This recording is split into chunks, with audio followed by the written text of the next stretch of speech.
एक राज्य के भीतर में राजा एक नगर से दूसरी नगर की ओर जा रहा था और रास्ते में चलते चलते अचानक एक पत्थर आया और राजा के सर को लग गया। अब राजा था तो राजा के साथ में उसके मंत्रीगण और सैनिक भी थे। तुरंत मंत्री ने आदेश दिया, सैनिकों जाओ और जिसने पत्थर मारा है उसको पकड़ के लेके आओ। तभी सैनिक जाते हैं और नजदीक से एक लड़के को पकड़ के लाते हैं। वह 13 से 15 साल का बच्चा, जिसको लेके वो राजा के सामने पेश करते हैं।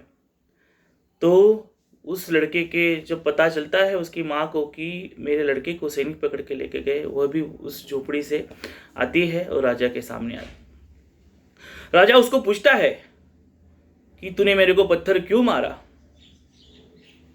तब वो लड़का तो कुछ बोल नहीं पाता। उसकी माँ बताती है कि राजन, उसने वह पत्थर उस वृक्ष को मारा था। उस वृक्ष को पत्थर मारने के बाद में उसका उद्देश्य ये था कि वो जो फल वहां पर है वो फल उसको मिल जाए और उसकी भूख मिट जाए। तब आहत हुआ राजा उसके मंत्री को आदेश देता है कि अपने साथ में जो भी खाने का सामान है और कुछ स्वर्ण मुद्रा है तो उस लड़के को दे दी जाए। सैनिक और सभी मंत्रीगण आश्चर्यचकित हो जाते हैं कि राजा को पत्थर लगा और वो पत्थर लगने के बाद में राजा आहत भी हुआ, फिर भी उसने ये सब चीज, खाने की चीजें उसको क्यों देना चाहता है। जब वो चीजें सब उसको दी जाती है, वो लड़का और उसकी माँ राजा का आभार मानते हुए निकल जाते हैं। मंत्री राजन को पूछता है, राजन, उसने तो पत्थर मारा, तो भी आपने उसको ये सब चीजें क्यों दी। तो राजा ने बहुत ही सरल शब्द में कहा, मंत्रीगण, उसने उस वृक्ष को पत्थर मारा था जो असहनीय है, जिसको कुछ भी ज्ञान नहीं है। ऐसे वृक्ष को पत्थर मारा तो भी वह वृक्ष उसको फल देना चाहता था। वो फल खाने से उसकी भूख मिटती थी। मैं तो राजा हूं, यह सब राज्य मेरा ही है। जब मेरे को पत्थर लगा है तो मैं यदि उसको शिक्षा दूंगा तो क्या होगा। मित्रों, क्षमापना का महत्व यही है। सिर्फ मिच्छामि दुक्कडम और खमत खामना बोलने से हमारे भीतर की जो क्रोध है, राग भरा क्रोध है या क्रोध जनित क्रोध है, यह मिट नहीं सकता। इसके लिए हमें क्षमा मांगना, क्षमा देना, यह भीतर से चाहिए।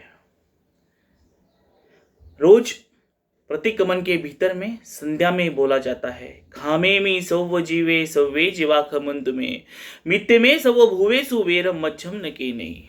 इसका बोलने का अर्थ यही है कि मैं इस जगत के एकेंद्रिय से लेके पंचेंद्रिय सभी जीवों को क्षमा करता हूँ। मैं सभी से क्षमा मांगता हूँ। मेरा किसी से भी क्रोध जनित क्रोध नहीं है, राग जनित क्रोध नहीं है। मेरा सभी जीवों के प्रति प्रेम भाव है। मित्रों, पर्युषण पर्व जिसे हम संवत्सरी महापर्व भी कहते हैं और आज उसी का क्षमापना दिन, संवत्सरी क्षमापना है, तो हमें याद रखना चाहिए कि हमें सभी जीवों को सिर्फ काया से नहीं तो मन और वचन से भी क्षमा मांगना है। इसके साथ में ही सभी को क्षमा करना है। आपने अभी आई हुई लगे रहो मुन्ना भाई मूवी देखा ही रहेगा। उसके भीतर में भी जो गांधी जी ने कहा है कि क्षमा मांगना, क्षमा देना और क्षमा मांगना दोनों ही महाकठिन होता है। तो हमें इस प्रकार से क्षमा देना भी है, क्षमा मांगना भी है।